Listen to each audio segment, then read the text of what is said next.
My guest for this episode is a member of the Creativity Found community. You can find out more about her by visiting creativityfound.co.uk/Rabiah Coon. There's a handy link in the show notes.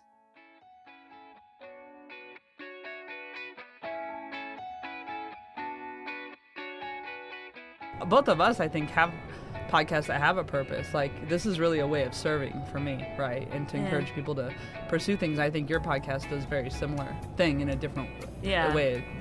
I did get feedback from a coworker who I know pretty well, and she wrote to me and said she was in tears listening to your episode of More Than Work because you made her feel okay about her doing art. You're not just taking out the ums and the ahs, but you are kind of moulding a finished piece. So we are creating our own artwork. The content is always good in all of them. Yes. Of course. We love all of them equally. Yes. Or if they're just interested in me, like sometimes on dating apps, people ask about my podcast. They can just listen to my first episode and see if they can stand me or not. Is that why you started your podcast, really? Yeah, I just started it, and it's not working well, so I keep going, but I'm still not dating anyone. Hi, I'm Claire, founder of Creativity Found, a community for creative learners and educators, connecting adults who want to find a creative outlet with the artists and crafters who can help them do so with workshops, courses, online events and kits. For this podcast, I chat with people who have found or refound their creativity as adults. We explore their childhood experiences of the arts, discuss how they came to the artistic practices they now love, and consider the barriers they may have experienced between the two. We'll also explore what it is that people value and gain from their newfound artistic pursuits, and how their creative lives enrich their practical, necessary, everyday lives. This episode is slightly different than usual, partly because it's about me. Well, it's actually about how I and fellow podcaster Rabiah Coon find our creative mojo through podcasting. Because we're recording at a trade show in person, rather than across two computer screens, you can hear the muffled atmosphere of the show in the background. I've also left in some of the behind-the-scenes chat that I would usually edit out. I hope you enjoy it. Just to hear, so you can hear like if I sound okay to you and you sound okay to me. Well, you sound okay to me. I sound blimmin' awful. No, you don't. But that's how I sound. No, you don't. That's fine. That's absolutely fine. Listen. No, of course not. Enjoy it. And wave me down if there's any issues, just let me know. Okay, brilliant. Cool. Thank you. Oh, another. Sorry. That's okay. Right. Of course. Yeah. I'm so sorry. It's okay. I'll be 2 minutes. I'm not on your podcast, am I? Yeah, you are now. I'm not. Yep. Good luck. Thank you. Thank you.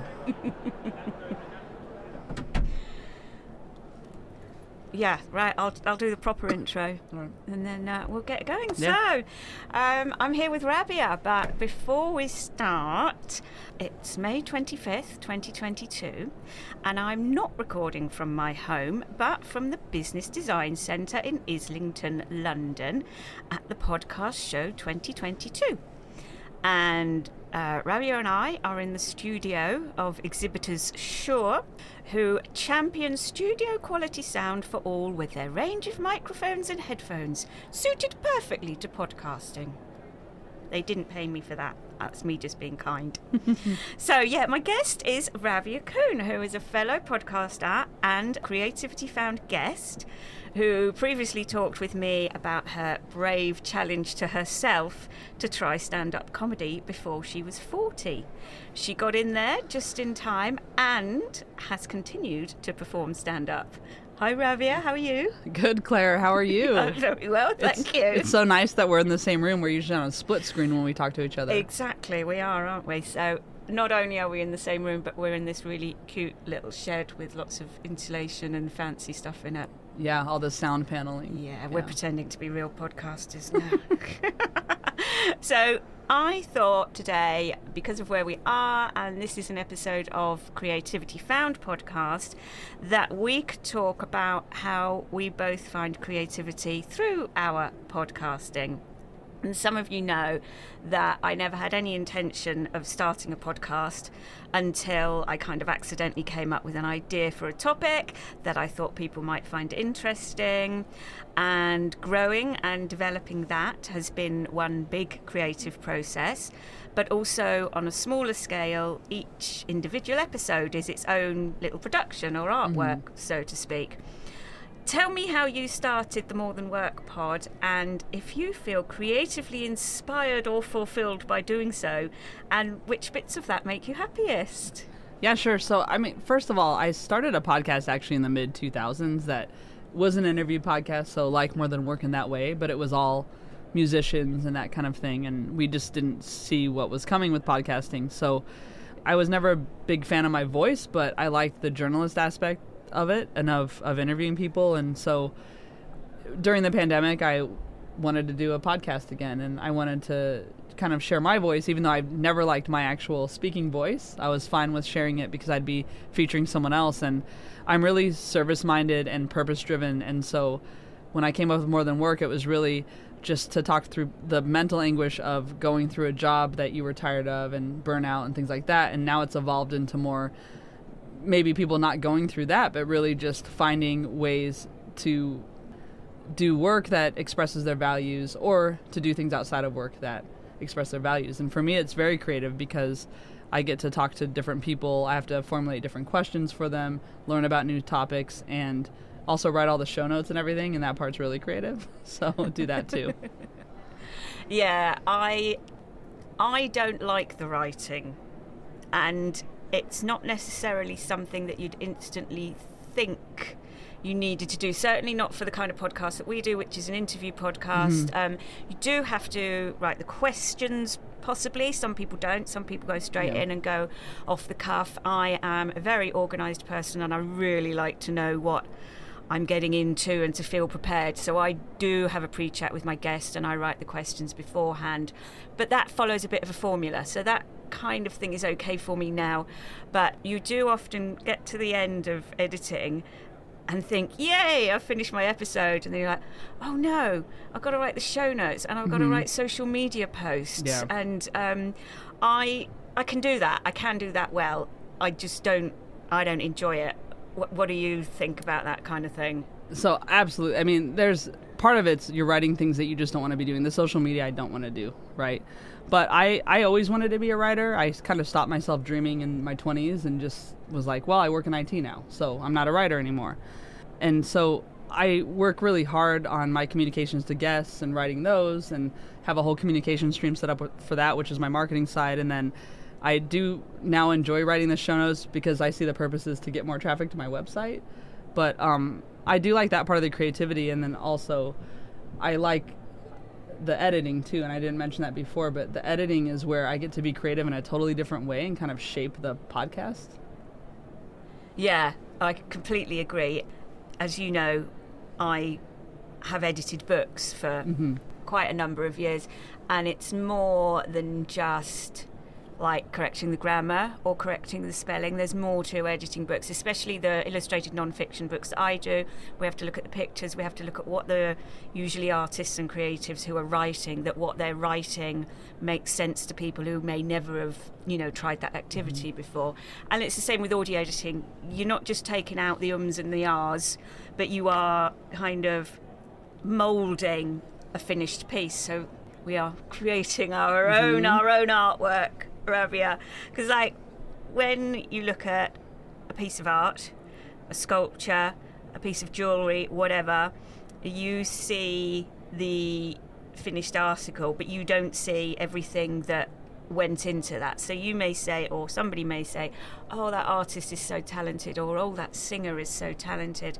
But what you're not seeing is everything that's gone in the background. And I'm sure you have this with comedy as well, is that there's a lot of prep that goes into that. There's a lot of experience. You'll try some stuff and it won't work, or you're putting stuff into it that nobody sees in the finished piece. Yeah. And that's kind of what we're doing with this, aren't we?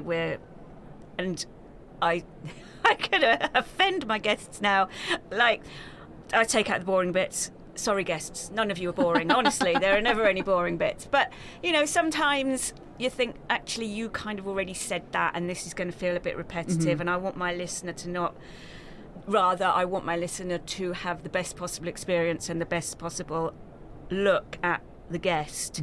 So I kind of pre-edit in that I guide the format of the interview, so I know which order it goes in. So that makes the editing easier for me. And people will be surprised with the amount of ums and ahs and other little foibles that they have. Yeah, for sure. For sure. I mean, the whole filler words that people do happens a lot. And I don't think you do this, and I don't either. I don't take every single one out because that's not how people talk. But when someone almost has a tick, or even if I do, and I'll take the speech patterns of my guests a lot. So if someone says like all the time, I end up saying like for a whole day afterwards. And I'm like, thank you for that. And then I realize, when I'm editing that I have to take those out. So I take some of the filler out for sure. Yeah. I definitely enjoy the editing. Do you enjoy it? Yeah, for sure. I think, first of all, the editing makes or breaks the podcast, and kind of what you were saying about, you'll take out repetitive bits and things like that. And I do not plan ahead the way you do. And I have, and it actually does help. And when I have guests who want to know the questions ahead, and I've done that with them, and I have one coming up that wants that, which is fine. But I think sometimes people will start down a path they didn't mean to, or you'll ask a question in a way that maybe didn't get the answer you were looking for, so you have to ask another one. And generally the people listening maybe don't really have the time to even listen to all that, right? It's a conversation, but I bet people who, like in the NSA in the States, who are listening to like phones and stuff, don't want to listen to the entire conversation either. So we're kind of just fixing that. But when things are really disruptive, I just figure I can fix them. And it's kind of like you said with comedy too. I'll start out with a bit. It'll be a minute and a half, and I'll end up maybe 25 seconds when I'm really done with editing it. And usually that editing is embarrassing. It happens on stage in front of people. So, one thing people are going to be glad at is that we edit our podcast before we publish them. Yes. You don't do that with jokes. Well, it's reactive, isn't it? So if you're talking about you have a joke that doesn't go down so well, or I'm sure that never happens. Yeah, never. That's why everyone's heard of me for comedy. You can change it, and I think we can be reactive to our guests as well in that way. I mean, I've certainly had guests who I have had the pre-chat with, and then something completely different and unexpected has come out in the episode. But having those notes helps me not be blown away by that, and not be panicked or not able to get back, because I've got those notes and I can go, okay, that's really, that's good to hear or bad to hear, or that's very sad, and then try and get it back. And always, mine are always finishing with a happy ending, as I'm sure yours are. So we always want to have that lovely arc of it finishes with the happy ending. I don't give myself enough time to do the editing. Yeah, I mean, it takes a while, and I feel like I've tried to optimize it, so to speak. I use this one app called Descript, so I get my transcript right from it, but I'll still have to do a lot of work. Like, I can automate some of it, but I guess I could just say, remove the word I could do that in the app, and I can see how many times it's removed and just go from there. But I think it's so important to listen to the whole thing, even when I do that. And sometimes, too, I don't know if you've done this where you ask a question and they didn't perceive the question in the way you meant it. Yeah. And then that ends up with this awkward thing you want to get rid of. Yes. Yeah. So, yeah. Yeah, definitely. So, if you were... Actually, I'm going to let you introduce this question, because we were in a room earlier, weren't we? With... Who were we with? Who was speaking? Well, I was there specifically to see Rich Wilson. He hosts Insane in the Man Brain, but he's a brilliant comic also that I really kind of admire for comedy. So we were watching him on a podcast, I think the Podcast Bible, but I'm not 100% sure. Okay. Yeah. Yeah, and he was on a panel, and the host of that panel asked a rather good question that I thought I would steal for us. So if you've got a new listener talking to you about your podcast, would you suggest that they go back and start at episode 1? Would you pull out a particular episode that you think, oh, that's my favourite one, I always want to hit them with that one first? Or would you have another approach for suggesting what they listen to first? it's a tough question, and I've had time to think about it because I was watching that panel, but I think what I tend to do, because I'm just thinking about what I do, is I tell people, I have my most recent episode, it's with X guest, but if that subject doesn't interest you, just find one that does. I have guests from all different things, or if I know someone's an entrepreneur, for example, I'll probably tell them there's this one episode with a guy who founded Priority Bicycles. It's Dave Weiner, so I would tell them, listen to that, because he's a founder. Awesome. If it's something around substance abuse, there's a few episodes around people who work in that. Or if they're just interested in me, like sometimes on dating apps, people ask about my podcast. They can just listen to my first episode and see if they can stand me or not. Is that why you started your podcast, really? Yeah, I just started it, and it's not working well, so I keep going, but I'm still not dating anyone.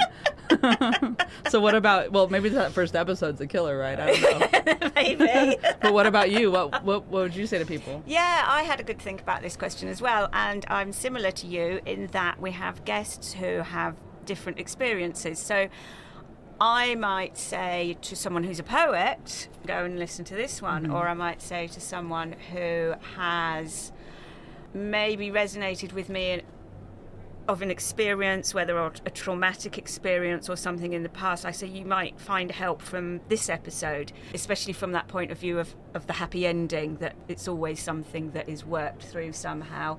So I definitely wouldn't say go to the first one. I definitely wouldn't say the first one is my best. I definitely wouldn't say it was my worst either, actually. Other than maybe audio quality, the content is always good in all of them. Yes. Of course. We love all of them equally. Yes. So I think I might go down the road of maybe a particular topic or a theme. We have lots of similar themes. We have lots of themes of, people not feeling worthy when they were younger, or reasons that they've come back to creativity because something traumatic or upsetting or medical has happened and things like that. So they're all wonderful and there's something for everything. But I just thought it was a really good question. Yeah, it was. Yeah. It was. Yeah, and they asked something else too that I thought was interesting, or they were talking about the quality of podcasts from the start to now. And I know we both talked about microphones before because that's how cool we are. I had this horrible microphone and it sounded very tinny. But I thought, it's a cool microphone because it's on a stand, right? Yeah. And then the minute I replaced it, I was like, oh man, how do people listen to this podcast for, a whole season or something? Yeah. Yeah, I'm very big on quality, although it has to be clear, doesn't it? Yeah. And I certainly, the first microphone I got, which was secondhand, it was a really good price, really easy to use, worked brilliantly. I now use a Shure microphone because that was one of my prizes for winning the award, and that's why I'm here. The International Women's Podcast Award is of course better. But then again, the quality doesn't necessarily have to put people off. You can get good quality without spending a shed load of money and getting really het up by. We were in another talk and it was about people being a bit concerned about the tech and that being a point of not starting a podcast, which I would say takes a little bit of research, but it doesn't have to be hugely expensive. And once you start doing that research, it's kind of like, well, it's common sense. Well, it was to me anyway. Yeah. I think so. And I think the podcast community is really nice. I mean, look, we both have podcasts. I don't think we see each other as competition or see each other as, well, Claire's doing this, so I can't do it. I'm going to probably have one of your guests at some point. We've been a guest on each other's. Yeah. I think that's one thing that's nice about the podcast community is that there are so many podcasts, but there are also so many ears available to us that, if someone is thinking about something like that, and really I think your podcast does this well too, is just kind of introduces that people are around to help in any creative endeavor. You just have to ask. I did a lot of listening as well, listening to other podcasts, and you're right about community. There are groups, aren't they, Facebook groups and actual other membership groups who are there to help each other out and you can ask advice on. Wow, doing this quite quickly, aren't we? Which is fine. How long do we have? Well, we have a whole hour, but... Oh, we do? Yeah. Okay, well... Yeah. We could do another episode. we could invent a whole new podcast while we're We could do a more than work episode. Yeah. Or invent a new podcast. Yeah, what else can we talk about then? Because we've talked about everything on my list, haven't we? we said about if we were here to inspire listeners. Well, that could go in. So what we just said, we were saying how there's a community and you can listen and stuff. So that question will work. Yeah, speaking of, it's fairly easy to do. That's not to say it's not really easy. Mm-hmm. It does take up time. You should be willing to put time into it. But if you wanted to inspire podcast listeners to try podcasting for themselves, for their own creativity as a creative outlet, is there any specific advice you might give? Yeah, so first of all, find a subject you're passionate about. And if you think other people will find it boring, don't worry about that. Then they're not your listeners. Just because a niche podcast can actually get you more listeners than you would think, because maybe not a lot of people are talking about that subject. And also just kind of be patient with like numbers and how many listeners you have, because a lot of people are lying about their numbers is the bottom line. Like, because I did research on it, and people would tell me how they had so many listeners, and then my podcast was ranking higher, and I was like, feeling bad about my numbers. And so I think it's just something that you should just be patient with and know the listeners will come, and your goal really needs to be communicating a message. I think that's what our goal is. I think that's a helpful goal to have. I mean, you don't have to do that, but I think it's helpful to have some purpose outside of just getting a bunch of listeners. There's a thing called pod fade that happens really quickly to people, where they put out a couple episodes and they just fade away.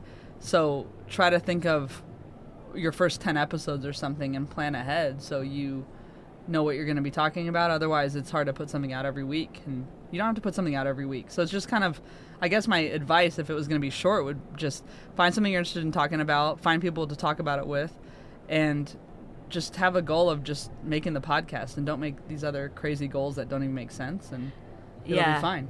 Yeah, people have their different reasons that they say for starting a podcast, and some people might say they want to make money from it. Sorry, shouldn't be laughing at that. That should definitely not be your first reason. I did it to spend more money. So what? I did it so I could spend money, because that's all I've been doing on it. Yeah, exactly. Yeah. Yeah, so you're absolutely right. You need the subject matter that you're interested. I completely agree about the numbers. I completely agree about your niche, if that's what you want to talk about. And don't go at it as if, when you're looking at numbers, and like you say, don't compare to other people, and know that, if 10 people are hearing what you're saying, then that is of value to those 10 people, obviously, and it could be more or less than that. I was going to say, what was the other thing I was going to say? Oh, flippity gibbet. One thing I was going to say is like, it doesn't have to be weekly too. Yes, you did mention that. Yeah, no. Oh, did I? Yeah, that's okay, because I do agree with that. Also, don't listen too much to advice. Yeah, I mean, people like to just talk, give advice. What do they know? What do they know? I think they can tell you how to do things. I mean, they didn't ask for my advice, you did. That's a big difference. And now I've got to come up with my own advice. Don't listen to people's advice. No, one thing is, don't take it too seriously. Take it with a pinch of salt, and take it how you want to. So you did briefly mention you don't have to do it weekly. People will say you have to be consistent, you have to do this. I mean, you and I both have random seasons, don't we, of random numbers of episodes. We do. Actually, yeah, because I told you that. I said, my season, I don't know why. Now this one, I hit episode 20 of this season. I'm doing a couple more because I need a break in a couple weeks. I don't need a break this week. Yeah. It's crazy. Yeah, so don't get bogged down by that advice that lots of people will give you, that it has to be regular, it has to be this, you need to be getting this many downloads, blah-de-blah-de-blah. Do it for your enjoyment. And one of the most important benefits, actually, that we've both found is the amount of people that we've got to meet, both through our guests, through our listeners, through the podcast community that we keep banging on about. But there are so many people I can call friends out there now. I didn't think I was a very sociable person, but turns out I am. Turns out I really like talking to people, and it makes me really happy, and it makes them happy, and that is, I think, the best part of it for me. Yeah, I think I'm an introvert for sure. And it took me a while to realize that, because I always thought I was an extrovert, but I'm an introvert. But I like to have more one-on-one conversations, and so podcasting lets me do that.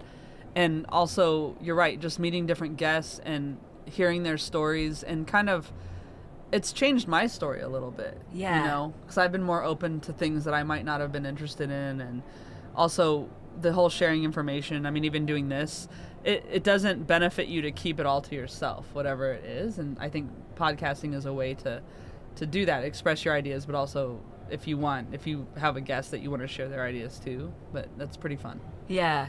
The same here, the opportunities, and I'm doing things that I never would have imagined doing.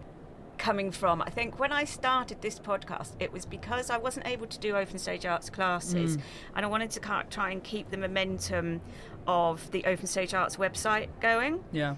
But actually it's turned into a much bigger, much more exciting, much more wide-ranging, creatively wise than I ever would have expected. It's all kind of flip-flopped around from what I thought I was creating in the first place is now something completely different, which I absolutely love. Well, I don't know if I told you this, and if I didn't, I should have, but you were on my podcast, as you know, and people know, but I did get feedback from a coworker who I know pretty well, and she wrote to me and said she was in tears listening to your episode of More Than Work, because you made her feel okay about her doing art, because she felt embarrassed kind of that she had this passion, and she's a project manager in IT, and she had this passion of doing art.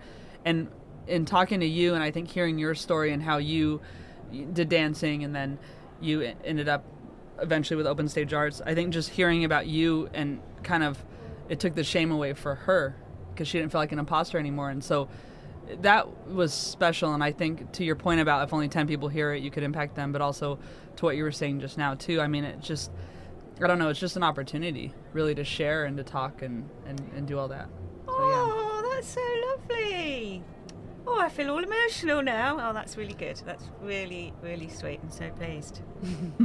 I was too. I mean, I think, well, I guess my point with that too is like both of us, I think, have podcasts that have a purpose. Like this is really a way of serving for me, right? And to encourage people to pursue things. I think your podcast does very similar thing in a different way. Creativity versus mine kind of varies a lot off of that, which, you know, it's fine too. But yeah, it's cool. They're both looking at people's worth. Yeah. As yours is, your worth is more than your job. Yeah. And this is the same, even it's very specifically looking at the creative areas of life, because they're often ones that are given less importance in society. But both of what we're talking about is that there is worth in you, listener, for more than just being a mother or being a lawyer or whatever it may be. There's so much more to life that you can embrace.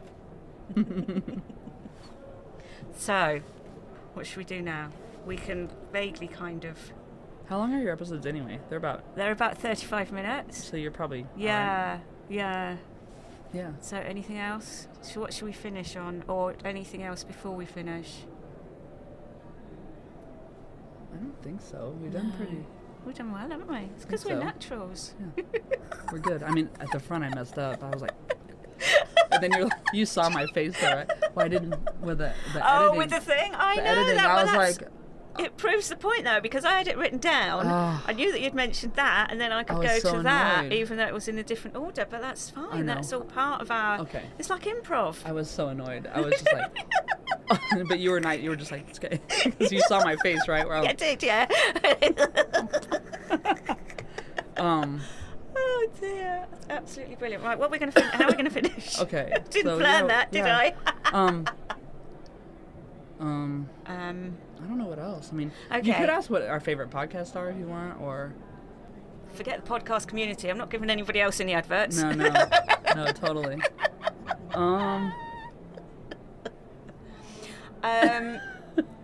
Okay, I'm just going to wing something. Yeah, it's fine. Yeah.